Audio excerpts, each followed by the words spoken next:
Poultry రైతుకి మరోసారి కష్టాలు వచ్చి పడ్డాయి.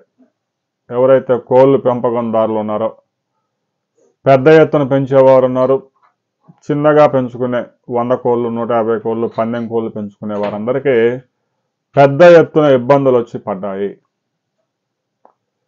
గుర్తించలేకపోతున్న వైరస్తో రాత్రికి రాత్రే గుట్టల కోళ్లు ఉభయ గోదావరి జిల్లాల్లో చనిపోతున్నాయి. పశు వైద్యులను సంప్రదిస్తే వారికి తెలిసిన వైద్యం మొత్తం చేస్తూ ఉన్నారు. 3 రకాల వైరస్లు అటాక్ అయ్యాయి అని చెప్పేసి ఆ 3 రకాల వైరస్లకి మందులు వాడుతూ ఉన్నారు. అవి కూడా పెద్దగా ఫలితాలు ఇవ్వడం లేదు. మరొకసారి బర్డ్ ఫ్లూ కలకలం బయలుదేరింది. బర్డ్ ఫ్లూ కనుక వస్తే గుట్టలు చనిపోతాయి తెల్లారేసరికి. ఇక ఉభయ గోదావరి జిల్లాల్లో ఆ చనిపోయిన బర్డ్స్ ఏవైతే కోళ్ళు ఉన్నాయో వాటిని తీసుకెళ్లి రైతులు దూరంగా రోడ్డు అమ్మట నడిచే దారులు అమ్మట పడేస్తూ ఉన్నారు. అది మరింత ప్రమాదకరం.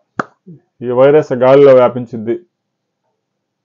పౌల్ట్రీల్లోకి వచ్చే ట్రక్కులు, ట్రాక్టర్లు, వాటి టైర్లు అమ్మట కూడా ఆ వైరస్ ఆ పౌల్ట్రీస్లోకి ప్రవేశించే ప్రమాదం ఉంది. అందుకే రైతు సోదరులు చనిపోయిన బర్డ్స్ని గొయ్యి తీసి అందులో సున్నం బ్లీచింగ్ వేసి అందులో పూడ్చిపెట్టాలి. లేదంటే చక్కగా పూర్తిగా తగలబెట్టాలి. ఏది సాధ్యమైతే అది చేయాలి. ఎక్కడ పెడితే అక్కడ డొల్లించవద్దు. పౌల్ట్రీ రంగానికి ఉభయ గోదావరి జిల్లాలు గుండెకాయలాగున్నాయి. దాదాపు ప్రతి సంవత్సరం ఉభయ గోదావరి జిల్లాల నుంచే 1200 కోట్ల విలువైన పౌల్ట్రీ ఉత్పత్తులు వస్తూ ఉన్నాయి. ఇక పర్సనల్గా పెంచుకునే వాళ్ళు అయితే వేల సంఖ్యలో ఉన్నారు. పందెం కోళ్ళు 1,00,000, 2 లక్షలు, 50,000, 30,000 రూపాయలు ఖరీదు చేసే పుంజులు కూడా తెల్లారేసరికి మృత్యువాత పడతా ఉన్నాయి. దీని మీద రాష్ట్ర ప్రభుత్వం ఒక కమిటీని వేయాలి. అవసరమైతే మధ్యప్రదేశ్లోని వెటర్నరీ ల్యాబ్కు పంపించి పరీక్షలు జరిపించాలి. వైరస్ ఏందో ముందు తేలితే దానికి మందు వాడటానికి అవకాశం ఉంటుంది.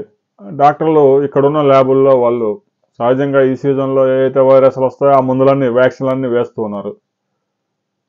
ఇలా వ్యక్తిగతంగా పెంచుకునే 150 కోళ్ళల్లో అయితే అన్ని వ్యాక్సిన్లు వేయవచ్చు. కానీ 5 లక్షలు 10 లక్షలు బర్డ్స్ పెంచే రైతులు ఉన్నారు. ఇష్టం వచ్చినట్టు అన్ని వ్యాక్సిన్లు ఒకసారి వేసినా కూడా ప్రమాదమే.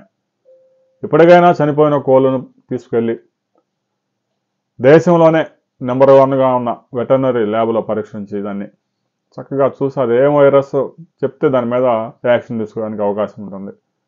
బర్డ్ ఫ్లూ కలకాలం బయలుదేరింది. ఇది కనుక బయలుదేరితే ఒకవైపు కోళ్ళు గుంపులు చనిపోవడంతో పాటు చికెన్ ధరలు కూడా పతనం అయ్యే ప్రమాదం ఉంది.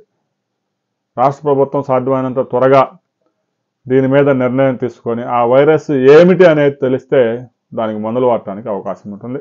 వెంటనే పరీక్షలు జరిపించాలా, రైతు సోదరులను ఆదుకోవాలి.